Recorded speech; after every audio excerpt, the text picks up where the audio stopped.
Bonjour Ivan. Bonjour.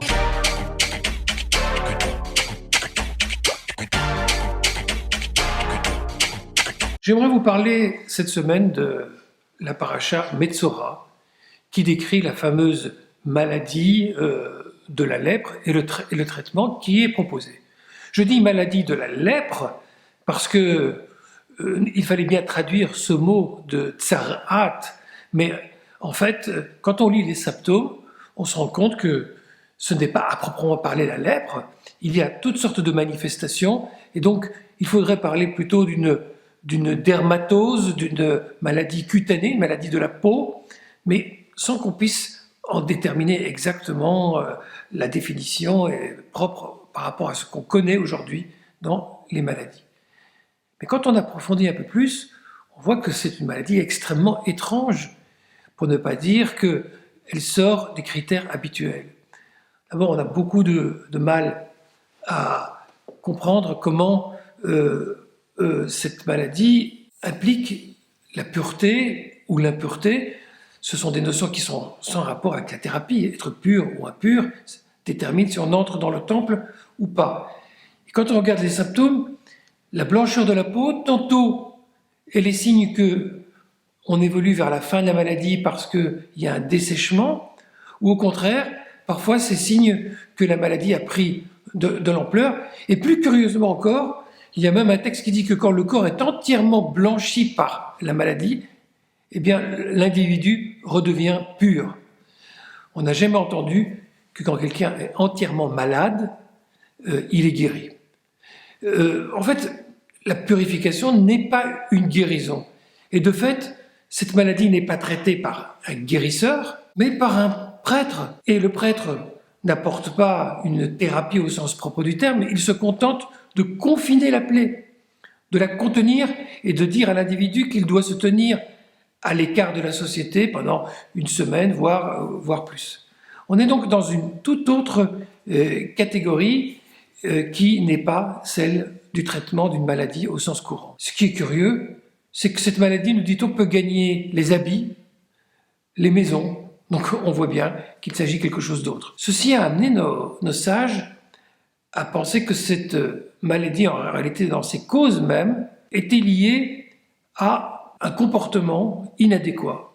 Ils ont considéré qu'il y avait quelque chose en somme de psychosomatique et que l'individu subissait dans sa peau, dans son apparence, quelque chose qui était lié à son comportement. Ils ont joué sur la racine Metzora, que l'on peut traduire par atteinte de la dermatose, ressemble à Motzi Shem Ra, celui qui donne un mauvais nom, autrement dit qui fait de la médisance envers une autre personne. C'est le rabbin Reish Lakish dans le Talmud qui fait ce jeu de mots, mais qui s'appuie sur le fait que dans la Bible, si on ne donne aucune cause de la maladie, on voit néanmoins que, par exemple, dans l'épisode de Myriam, la prophétesse, lorsqu'elle médit de Moïse, elle contracte cette dermatose et elle est isolée pendant 7 jours. On a donc construit ce lien et on a expliqué, oui, qu'il y a curieusement une maladie qui se déclenche en raison de la médisance. Il y a un point seulement sur lequel je voudrais insister. C'est quoi cette atteinte à l'apparence? Il y a ici comme une sorte d'effet rebours de l'attitude qui consiste à avoir, en somme, un mauvais regard sur un individu. C'est intéressant parce que ça veut dire qu'on ne regarde pas uniquement avec les yeux. Ou pour le dire autrement, on ne voit pas seulement quand on regarde quelqu'un ou quand on regarde une situation, les couleurs ou la forme. Sans qu'on s'en rende compte, tout ce que l'on regarde, on le regarde avec son monde de valeurs intérieures, avec ses affects, et on juge les situations. Quand on regarde un individu, on projette un tas de choses.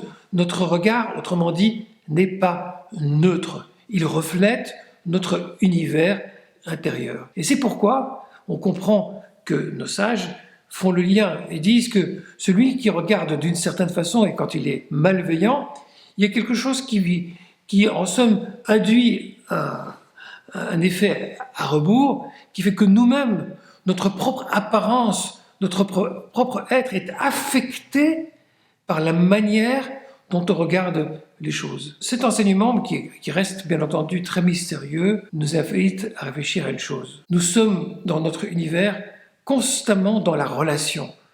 Il n'y a pas simplement les choses qu'on regarde, il y a ce que nous sommes nous en tant que sujet qui observe, et tout est étroitement lié. C'est pourquoi, puisque nous approchons de la fête de Pessah, quand il s'agit de faire un effort pour s'émanciper, eh bien, s'émanciper, c'est transformer son regard qu'on a sur les choses. On pourrait finir par un jeu de mots. Le mot Pessah lui-même a été interprété par certains comme paix, la bouche, sach, la bouche qui parle, mais aussi la bouche qui purifie, zach. Et donc, une bouche qui parle de la liberté, qui parle des choses avec un regard bienveillant, un regard constructif, transforme à son tour les choses. Voilà peut-être ce qu'on peut dire sur ce rapport étrange entre la maladie et notre regard.